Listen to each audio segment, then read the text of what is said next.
Aux États-Unis, comme la tragédie, le feuilleton budgétaire se joue en plusieurs actes. L'épisode du jour pourrait s'intituler l'impasse. L'entrée en vigueur de coupes automatiques dans les dépenses fédérales a paradoxalement conduit à l'échec du compromis entre démocrates et républicains sur la réduction du déficit. Barack Obama ordonne le gel de 85 milliards de dollars de fonds publics. Bonsoir Maryse Burgot, vous êtes en direct de Washington. Alors on voit bien les conséquences pour les États-Unis, mais pas seulement. Pourrions-nous, nous aussi, être affectés ? Oui Marie, si par exemple vous envisagez de venir en vacances aux États-Unis cet été, eh bien vous risquez d'attendre un petit peu plus longtemps votre tour à la douane. Les plus pessimistes nous promettent des heures de file d'attente parce qu'avec ces coupes budgétaires dans les aéroports par exemple, le personnel travaillera 2 jours de moins par mois. Tout cela parce que démocrates et républicains n'arrivent toujours pas à s'entendre sur les moyens de réduire les déficits publics. On ne peut pas dire que les États-Unis nous donnent en ce moment une belle leçon de démocratie, comme vous allez le voir sur ces quelques images rassemblées avec Régis Massini. Une image assez pitoyable, des élus du peuple américain partant tranquillement en week-end.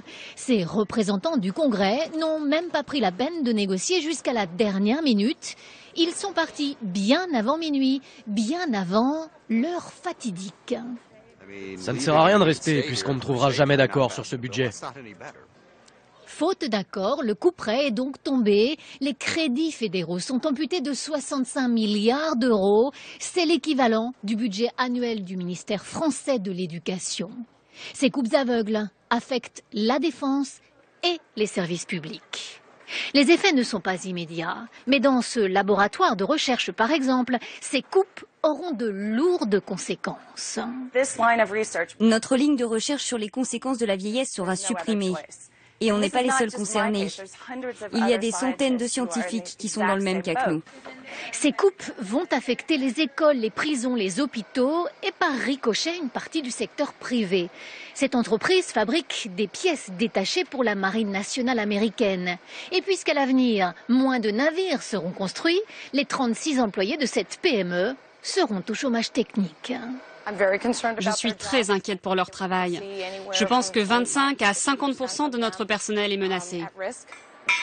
Les conséquences à long terme sont donc bien réelles, même si Barack Obama a eu tendance à les exagérer et à renvoyer toute la faute sur l'opposition républicaine.